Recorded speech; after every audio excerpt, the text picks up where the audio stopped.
Friends, welcome back to our channel. I am advocate Babita. तो जो आज का हमारा टॉपिक है वो है उन लोगों के लिए जो शादी तो जिन्होंने की है बट वो चाहते हैं वो सेकंड मैरिज कर ले और वो भी बिना डाइवोर्स दिए। तो ऐसा कब कब पॉसिबल है? तो मैं आपको आज यही ग्राउंड बताऊंगी कि ऐसा ये कब पॉसिबल है।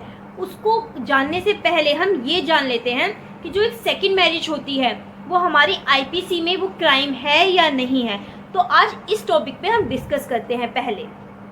तो फिर इसकी जो डिस्कस करेंगे तो हम जो है 494 जो है आईपीसी का उसको रीड करेंगे। उसमें क्लियर लिखा हुआ है अगर आपकी वाइफ या आपका हस्बैंड जिंदा है, मतलब अभी भी है, मतलब जिंदा है, तो उसके लाइफ टाइम आप दूसरी शादी नहीं कर सकते। इसमें साफ साफ क्लियर लिखा है। और अगर आप ऐसा करते हैं तो इट्स अ क्रिमिनल ऑफेंस, ये बाइगेमी का चार्ज होगा आप पे। सो इसकी जो सज़ा है वो कितनी है? इसकी जो सज़ा है वो 7 साल तक की है। ओके, तो 7 साल तक की सज़ा है और आप पे फाइन भी लगा सकते हैं। तो ये बात रही कि अगर आप दूसरी शादी करते हैं ये क्रिमिनल ऑफेंस है। लेकिन आप कब कर सकते हैं? हाँ, आज का हमारा जो ये वीडियो है इसी से रिलेट करता है कि आप कब कर सकते हैं दूसरी शादी। तो दूसरी शादी आप कर सकते हैं, इसमें कुछ एक्सेप्शंस हैं वो मैं आपको बताती हूँ कब कब कर सकते हैं। फर्स्ट तो ये है, जैसे कि सबका हो, मान लीजिए कि डाइवोर्स हो जाता है, कोई जजमेंट आ गई, आपके पास डिक्री है डाइवोर्स की, या आपकी मैरिज वॉइड हो जाती है उसकी आपके पास डिक्री है, तो इस कंडीशन पे आप दूसरी शादी कर सकते हैं। और सेकंड क्या ऑप्शन है कब कर सकते हैं आप दूसरी शादी? सेकंड आप जब कर सकते हैं जब जो है आपकी वाइफ या आपका हस्बैंड जो है वो एक्सपायर हो गया हो, उनकी डेथ हो गई हो और आपके पास जो है डेथ सर्टिफिकेट अवेलेबल होगा, तो आप क्या कर सकते हैं? दूसरी शादी कर सकते हैं। ओके, तो ये समझ आया।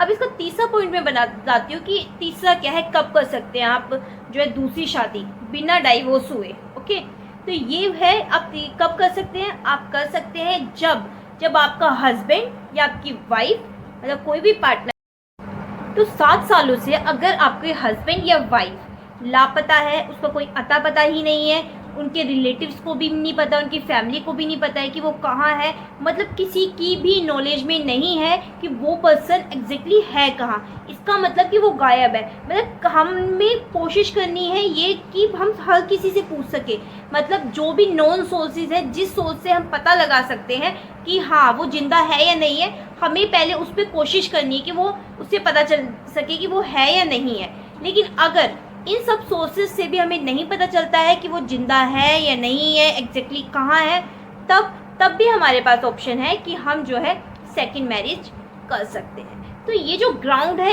इस ग्राउंड पे हम सेकंड मैरिज कर सकते हैं। तो अब 495 क्या है? 495 जो आईपीसी का है वो ये कहता है अगर आप जो दूसरी शादी कर रहे हो उसमें कंसील कर रहे हो फैक्ट को, मतलब कि अपनी पहली शादी को अगर आप छुपा रहे हो, उसको कंसील कर रहे हो अपनी जो दूसरी वाइफ या दूसरे हस्बैंड से जिसके साथ आप दूसरी शादी कर रहे हैं, तो ये एक क्रिमिनल ऑफेंस है। क्रिमिनल ऑफेंस है जिसकी जो सजा है वो 10 साल तक की हो सकती है और साथ ही साथ आपको फाइन भी देना पड़ेगा। तो अब आप ये कहेंगे कि जो 494 था उसकी जो पनिशमेंट है 7 साल तक की है और जो 495 है उसकी जो पनिशमेंट है 10 साल तक की। तो ऐसा क्यों है? ऐसा ये इसलिए है क्योंकि आप जिससे ये फैक्ट को कंसील कर रहे हो, अपनी पहली शादी को जिससे छुपा रहे हो और उससे दूसरी शादी कर रहे हो, इससे क्या हो रहा है? इससे उसके साथ फ्रॉड हो रहा है, उसकी तो लाइफ खराब हो रही है।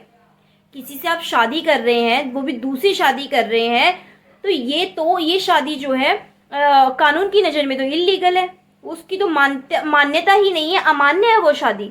और जब शादी अमान्य है तो ऐसे तो दूसरी जो वाइफ होगी या दूसरा जो हस्बैंड होगा उसकी लाइफ तो स्पॉइल हो गई ना। उसने आप पे ट्रस्ट करके शादी करी कि ये मेरी चलो पहली शादी है, बट जब ये शादी वैलिड ही नहीं है, ये शादी अमान्य है, तो इससे क्या हुआ? इसकी लाइफ खराब हो गई। तो इसलिए इसकी जो पनिशमेंट है, ये ज़्यादा पनिशमेंट है।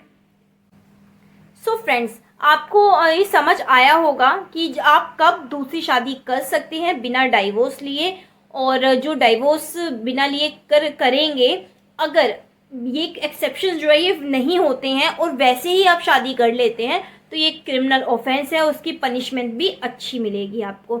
सो आज के लिए इतना ही। Thank you so much, take care.